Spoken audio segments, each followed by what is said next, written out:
It's a tale of the tweets. The president, the first lady, and LeBron James in a bit of a Twitter battle, sort of. John Schiumo has the full story. John, what's happening? Bill, President Trump dismisses CNN as fake news, but apparently he watches. NBA star LeBron James was making the rounds promoting the new charter school that he opened up in Akron, Ohio. Well, during an interview with CNN, James mostly discussed the school, but was then asked about the president's ongoing feud with the NFL, specifically players who kneel during the anthem. James said he felt like President Trump was using sports as a wedge to divide Americans, something that he couldn't relate to.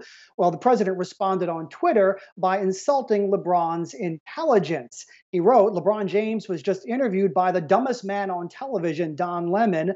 He made LeBron look smart, which isn't easy to do. I like Mike." Mike being a reference to former NBA star Michael Jordan.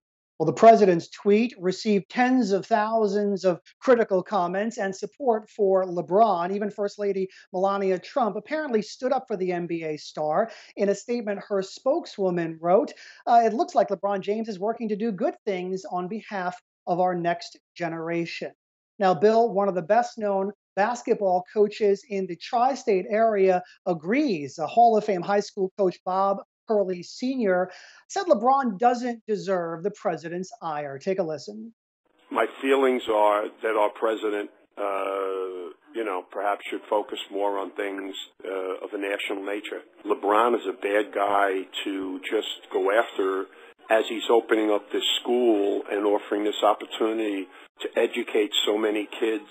As for James's public response, he took the high road and tweeted a picture of the kids at his school and wrote, "Let's get it, kids. Love you, God." Interesting to note, Bill, that tweet has some 345,000 likes, almost twice the number of the president's tweet. That's the story. Bill, back to you.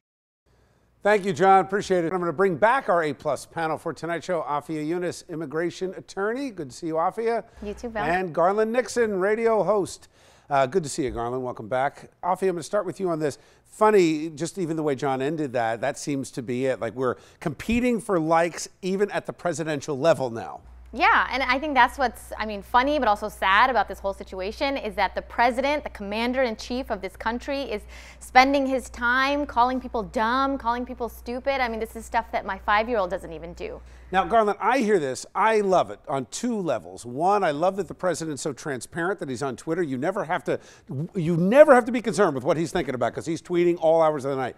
That on one side. On the other side, LeBron taking the high road now, he's also called the president a bum. He's weighed in. He's used his celebrity to make his politics known. But I think the media tends to be overplaying the Melania side of it. To me, she was talking about the charter school, and that is a big part of the president's base. I don't think it's a big deal if the president and his wife disagrees. It's not like a man and his wife disagreeing about something. Who's ever heard of that? I don't think that's even news. If the two of them both say, we completely disagree on that, what's so strange about that? It's a good point, Afia, right? You don't always agree with your husband on every single thing. Maybe some more than others. But it seemed this wasn't even a disagreement. But you and I talked before we started taping the show. I think this is all staged. I think it's good PR. Now from Friday to today, maybe even into tomorrow, we'll be talking about tweets. Meanwhile, the business of state is getting done, and we're all over here talking about nonsense. Yeah, and it's a common theme of this entire administration is the red herring over here, and nobody's actually addressing the elephant that's standing in the room. And again, we're talking about tweets and athletes and sports, and nobody's actually addressing the real issues.